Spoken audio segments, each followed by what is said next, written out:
I hit this issue today, and here is the quick fix that solved it. If you've been waiting on a package that seems to be stuck in transit, getting a refund from UPS can be straightforward. Here is how to navigate the process.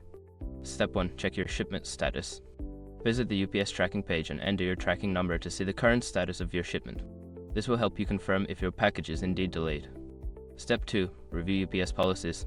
Familiarize yourself with UPS's refund policy for delayed shipments. Typically, you can request a refund if your package is not delivered by the guaranteed delivery date. Step 3. Gather necessary information.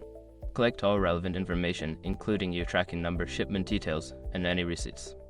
This will make the refund process smoother. Step 4. File a claim.